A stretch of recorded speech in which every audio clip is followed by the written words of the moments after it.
Hi, it's Rabbi Lewis wishing you an early Shabbat Shalom.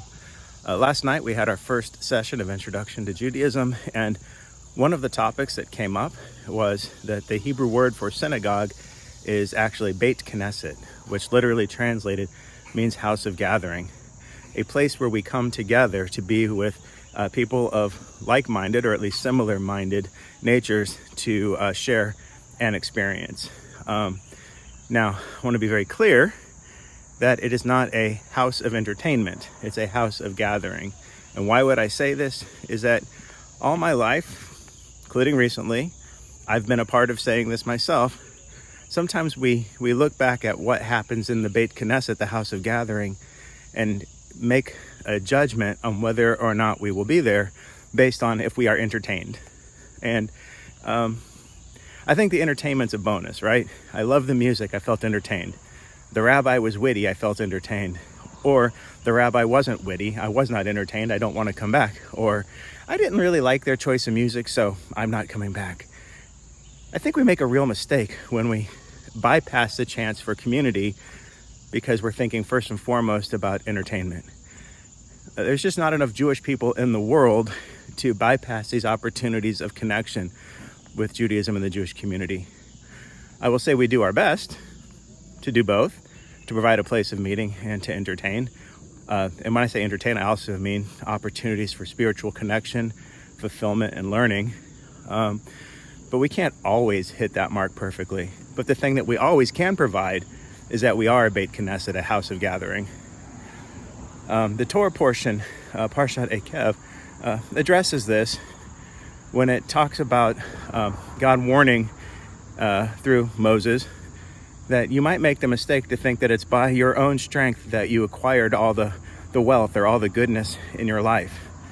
And if you have that attitude, you might think that the purpose of life is strictly to be focused on what I get out of it and to get more. So if you think first and foremost about my enjoyment rather than purpose, then it might cause you to not choose to be in a gathering with people. Now, believe you me, if I could have a laser light show in the sanctuary, or every week, hire the best musicians in the world and have a whole full sanctuary of them and a full choir of highly trained people, or make it like a rock Shabbat every single week, I would. We don't have the means for that, right? We have incredible volunteers who are extremely talented, who come in and offer our music.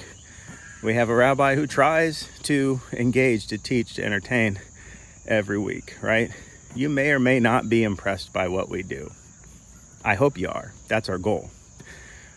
But I promise, every single week, if you come with the focus not on am I entertained, but rather am I sharing an experience with my fellow Jews, my fellow Jewish community, and an experience of trying to be elevated in this moment in time of Shabbat, and to gather, to converse, to just be together in this very difficult time in Jewish history, then you'll always come away feeling fulfilled.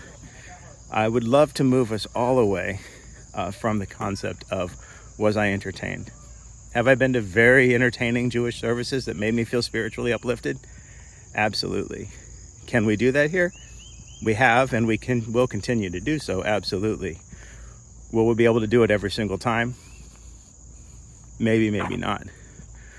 But if we think first about it's not for our own purposes that we gather, that it's for the purpose of sharing our compassion, our wisdom, our presence, the goodness that we have, and being with others, then we come away every time with success.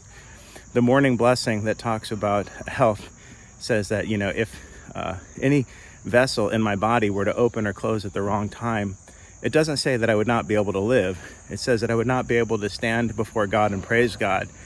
And for our purposes, that means to stand together in Jewish community, showing support to one another. And that's really our purpose. The very fundamental aspect of life is not the acquisition of things and entertainment. The very fundamental purpose of life and pursuit of the good things in our lives is to be in community. Anyhow, those are my thoughts on Shabbat, Parashat Eikev. Look forward to seeing you real soon. Shabbat Shalom.